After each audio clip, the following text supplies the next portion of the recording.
హైదరాబాద్లో భారీ అగ్ని ప్రమాదం జరిగింది. అమీర్పేటలోని ఓ షాపింగ్ కాంప్లెక్స్లో ప్రమాదవశాత్తు మంటలు చెలరేగాయి.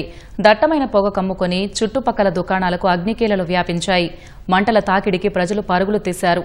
అగ్నిమాపక సిబ్బంది చేరుకుని 10 ఫైర్ ఇంజన్ల సాయంతో మంటలను అదుపులోకి తెచ్చారు. ప్రధాన రహదారికి సమీపంలో ప్రమాదం జరగడంతో ట్రాఫిక్కు తీవ్ర ఇబ్బందులు తలెత్తాయి. హైదరాబాద్ అమీర్పేటలోని ఓ షాపింగ్ కాంప్లెక్స్లో భారీ అగ్ని ప్రమాదం జరిగింది. మెట్రో పిల్లర్ నెంబర్ 1043 సమీపంలోని షాపింగ్ కాంప్లెక్స్ 2వ అంతస్తులో ఉన్న కేఎస్ఆర్ ఫ్యాషన్స్ దుకాణంలో మంటలు చెలరేగాయి. అగ్నికీలలు క్రమంగా ఇతర దుకాణాలకు వ్యాపించాయి.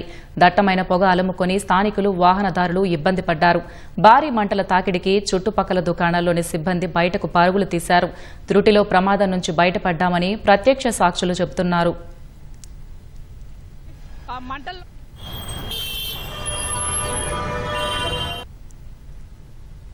13 స్టోర్లు అండి. షట్టర్స్ మొత్తం 13, పైన కింద వేరు.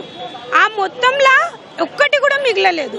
కింద మొత్తం అది హెల్మెట్ షాపు, పైన మొత్తం టాయ్స్, 2 పోయినాయి. ఫైర్ వచ్చేసి మార్నింగ్ ఎర్లీ, ఇంతకుముందు ఆఫ్టర్నూన్ టైంలో జరిగింది. షార్ట్ సర్క్యూట్ ఏసీ ఫిట్ చేస్తున్నారని సూచన వచ్చింది. ఆ తర్వాత ఏంటంటే ఒక దీంట్లో పాటు వచ్చి హర్షామేద్ పక్కనే ఉంది. హర్షామేద్ పక్కన కమర్షియల్ కాంప్లెక్స్, కిందనేమో ప్రైవేట్ ట్రావెల్స్, పైన వచ్చేసి హెల్మెట్ షోరూము, పైన టాయ్ షోరూమ్. మొత్తం అయితే పూర్తిగా అయితే అయిపోయింది, ధ్వంసమైంది. నామ్స్ ఏంటి అన్నది ఎంతవరకు పర్మిషన్స్ ఇచ్చేటప్పుడు ఏం చేస్తున్నారు? పాత బిల్డింగ్స్ తర్వాత ఏం చేంజ్ చేయాలి?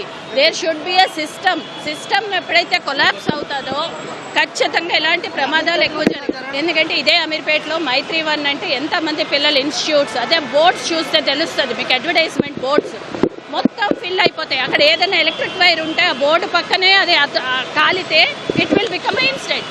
సో ఖచ్చితంగా ఇందులో ప్రభుత్వంతో పాటు ప్రజలు కూడా నా కమర్షియల్ కాంప్లెక్స్లో నేను ఈ సేఫ్టీ మెజర్స్ పెట్టుకోవాలి అన్న శ్రద్ధ పెట్టాల్సిందిగా మీ ద్వారా, మీడియా ద్వారా నేను కోరుకుంటున్నాను. ప్రమాద సమాచారం తెలుసుకున్న అగ్నిమాపక సిబ్బంది 10 ఫైర్ ఇంజన్లతో మంటలు అదుపు చేశారు.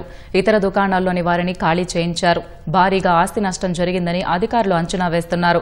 షాపింగ్ కాంప్లెక్స్లో హెల్మెట్ షాపు ఉండడంతో ప్లాస్టిక్ సామాగ్రి దగ్ధమై మంటల తీవ్రత ఎక్కువగా ఉందని అగ్నిమాపక శాఖ అధికారులు తెలిపారు.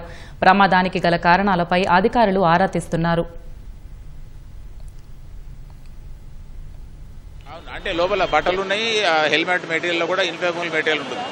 దాంతో ఆపేసిన తర్వాత మళ్ళీ వస్తుంది. అది ఇప్పుడు కెమికల్ మిక్స్ చేసిన వాటర్ కూడా ఓన్లీ చేస్తూ ఉన్నారు. మేబీ ఇంకో 10-15 మినిట్స్లో you should be able to control. ఎందుకంటే ఇందాక 2 వెహికల్స్ ఉన్నాయి, తర్వాత ఇంకొక 2-3, ఇప్పుడు ఇంకొక 2-3 వచ్చినాయి. వాళ్ళ డెప్యూటీ డైరెక్టర్ గారు, వాళ్ళ సీనియర్ ఆఫీసర్ కూడా వచ్చినారు ఫైర్ నుంచి. ఇప్పటికీ ఒక 5-6 వెహికల్స్ ఉన్నాయేమో. And water about 8-10 vehicles are constantly refilling the tankers. As of now, casualties are not there. Nobody is there inside, but the material is inflammable, so we are putting it off and it is again starting to burn. So how long it will take?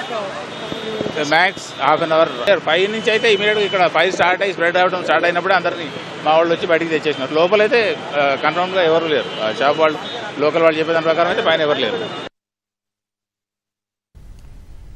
Ameerpet ప్రధాన రహదారికి సమీపంలో ప్రమాదం జరగ్గా భారీగా traffic jam అయింది. చాలాసేపు వాహనాలు నిలిచిపోయాయి.